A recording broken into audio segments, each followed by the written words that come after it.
అలసిన వానికి ఓరడించు మాటలు. సహోదరుడు భక్తసింగ్ గారి పరిచర్య నుండి సేకరించిన అనుదిన ధ్యానములు. జూన్ 19. ఎలాగూ శరీరము ఏకమైయున్నను అనేకమైన అవయవములు కలిగినదో, ఎలాగూ శరీరం యొక్క అవయవములన్నీ అనేకములైనను ఒక్క శరీరమైనవో, అలాగే క్రీస్తు ఉన్నాడు. 1 కొరింథీ 12:12. కొరింథులోని విశ్వాసులు అనేక గుంపులుగా విభాగించబడిరి. వారు వేరు వేరు పేర్లతో పిలువబడుచుండిరి. 1 కొరింథీ 1:12-13 వచనములు. మనము బ్యాప్టిస్టు, మెథడిస్టు, ఆంగ్లికన్, బ్రెదరన్, పెంతకోస్తు మొదలగు వివిధమైన పేర్లతో పిలువబడిన యెడల అది వ్యత్యాసములను తీసుకుని వచ్చును. మనమందరము క్రీస్తుకు చెందిన వారం. వేరొక పేరుతో పిలువబడు హక్కు మనకు లేదు.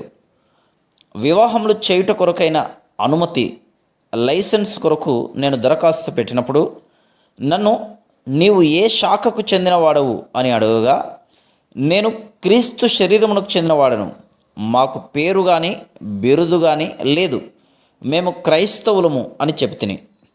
తరువాతి ప్రశ్న, మీకెంతమంది సభ్యులు కలరు? అప్పుడు నేను, మాకు సభ్యత్వం లేదు, మేమందరము సమానము, మేమందరము ఒకటే, తిరిగి జన్మించిన వారందరూ ఆహ్వానించబడుదురు అని చెప్తిని.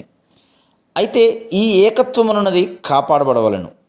హస్త నిక్షేపణ ద్వారా మనమందరము ఒకటే అని, దేవుని దృష్టిలో అందరూ సమానులని సాక్ష్యమిచ్చుదుము. విద్య కానీ, ధనము కానీ, అధికారములు కానీ కలిగి ఉన్న యెడల అవి కేవలం దేవుని కృప వలనే.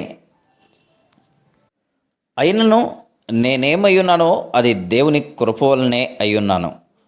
మరియు నాకు అనుగ్రహింపబడిన ఆయన కృప నిష్ఫలము కాలేదు, కానీ వారందరికంటే నేను ఎక్కువగా ప్రయాసపడితిని.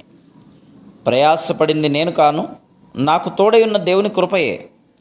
1 కొరింథీ 15:10. అపోస్తలుడైన పౌలు తక్కిన అపోస్తలుల కంటే అత్యధికంగా ప్రయాసపడెను. అది కేవలం దేవుని కృపను బట్టియే. మనలో ఎవరైనాను బోధించుట, ఉపదేశించుట అను వరములు కలిగి ఉన్న యెడల అది కేవలం దేవుని కృపను బట్టియే. మనం దానికి తగిన వారం కాము. మనము కృప ద్వారా రక్షించబడితిమి. కృప ద్వారానే వివిధ తలాంతులు కలిగి ఉంటిమి.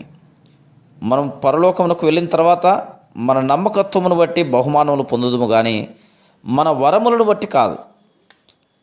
ఆరంభకాలపు సంఘములో శత్రువు యూదులలో నుండి మార్పు చెందిన వారికి, అన్యులలో నుండి మార్పు చెందిన వారికి మధ్యలో విభేదములు కలిగించను. అటువంటి వ్యతిరేక భావమును కనపరచుటచే పేతురును కూడా దేవుడు పౌలు చేత గద్దించుటను గలతీ 2:11-14 వచనములలో చూచుదుము. భారతదేశంలో విశ్వాసుల మధ్యలో కూడా ఉన్నత కులం, తక్కువ కులం అను భేదభావములు ఉండుటను మనం కనుగొందుదుము. అదేవిధంగా నిర్ధారణ పొందితేనే కానీ ప్రభు యొక్క పరిశుద్ధ సంస్కారములో పాలిభాగం పొందకూడదని కొందరు క్రైస్తవులు నమ్ముదురు. తప్పుడు బోధల వలన అట్టి విభేదములు వచ్చును.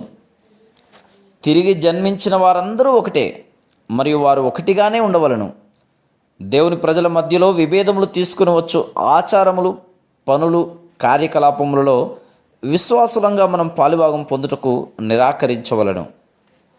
Praise the lord.